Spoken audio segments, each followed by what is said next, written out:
তো রেগে যাস বলেই না কলেজের সবাই তোকে এভাবে খেপা।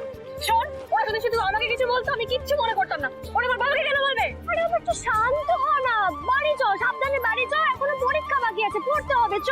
এত রেগে যাস কেন, চ চ। তোর পরীক্ষা কেমন হলো বৃষ্টি? আমার পরীক্ষা ভালো হয়েছে। আর ম্যাডাম আপনার?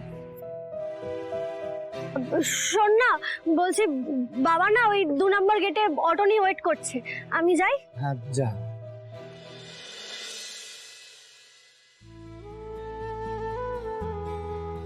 আমি আন্দাজ করতে পারছি ম্যাডামের পরীক্ষা কেমন হয়েছে।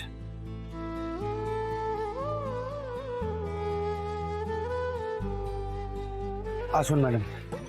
কেন করলে তুমি এটা? কেন করলে? কেন করলে? তুমি মেরে ফেলবো আজকে। দেখছে সবাই। সবকিছু এটা তোমার জন্য। আমার জন্য? হ্যাঁ তোমার জন্য। ম্যাডাম আপনি এত মন দিয়ে পড়াশোনা করলেন, এত মন দিয়ে সারা রাত জেগে ঠাকুরকে পুজো দিলেন, আর এখন সব দোষ আমার হয়ে গেল। কেন তুমি জানতে না? তুমি জানতে না কি কেমিস্ট্রি নয় কি ফিজিক্স এক্সাম? ম্যাডাম আপনার পরীক্ষা আপনার জানার কথা। হ্যাঁ সেটা আলাদা ব্যাপার যে আমিও জানতাম। জানতে যখন ওকে বলনি কেন? কেন বলনি? আমি তো আপনাকে বলার চেষ্টা করেছিলাম, আপনি আমার কথা শোনেননি ম্যাডাম। শুনতে চাইনি এবার কি? হ্যাঁ তুমি অজুহাত দিচ্ছ? আমার কানের কাছে চেঁচিয়ে বলতেই পারতে যাতে আমি শুনতে পাই। এই সব কিছুর জন্য শুধু তুমি দায়ী। আমি দায়ী? এমনিতে তো তুমি সারাক্ষণ আমার সঙ্গে ঝগড়া করো, বকবক করো, আমার কানের মাথা খেয়ে ফেলো। আর যখন দরকারি কথা বলার সময় আসে তখন আর তুমি কিছু বলতেই পারো না। তুমি আসলে একটা হাদা গঙ্গারা। তোমার সঙ্গে সারাক্ষণ থাকাটাই আমার হয়েছে সবচেয়ে বড় জ্বালা যন্ত্রণার জায়গা। আমি জ্বালা যন্ত্রণার জায়গা? হ্যাঁ, যন্ত্রণা যন্ত্রণা যন্ত্রণা। এইভাবে চিল্লিয়ে তুমি আমার কানের কাছে কথাটা বলতে পারতে না? তোমার সঙ্গে যে থাকবে তার কোনোদিন ভালো হবে না। আমিও তোমার সঙ্গে আর থাকতে চাই না। আমি আসবো না। আমি তোমার সাথে কিছুতেই বাড়ি যাব না।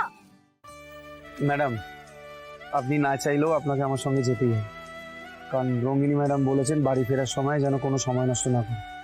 কেন? বাদ দিন না সেসব কথা, এমনিতেই আপনি অনেক সমস্যার মধ্যে আছেন, আপনার মন ভালো নেই। এখন এসব বলে আমি আপনার মন খারাপ আর বাড়াতে চাই। শুভ, এইভাবে অর্ধেকটা কথা বলে পুরোটা না বলতে চাও না একটা অপরাধ। তুমি এক্ষুনি আমাকে পুরো কথাটা বলবে, না হলে আমার টেনশন আর মন খারাপ সবকিছু একসঙ্গে বেড়ে যাবে। ম্যাডাম আপনাকে আজকে বাড়িতে পাত্রপক্ষ দেখতে আসছে।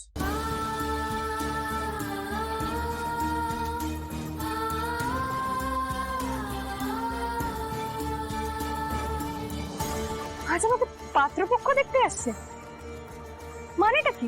এর মানে আমি জানি না, তবে আমাদের আর সময় নষ্ট না করে বাড়ি যেতে হবে। আসুন ম্যাডাম।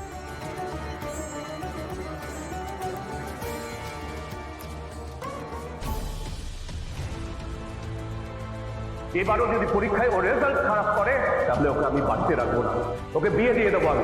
Madam please.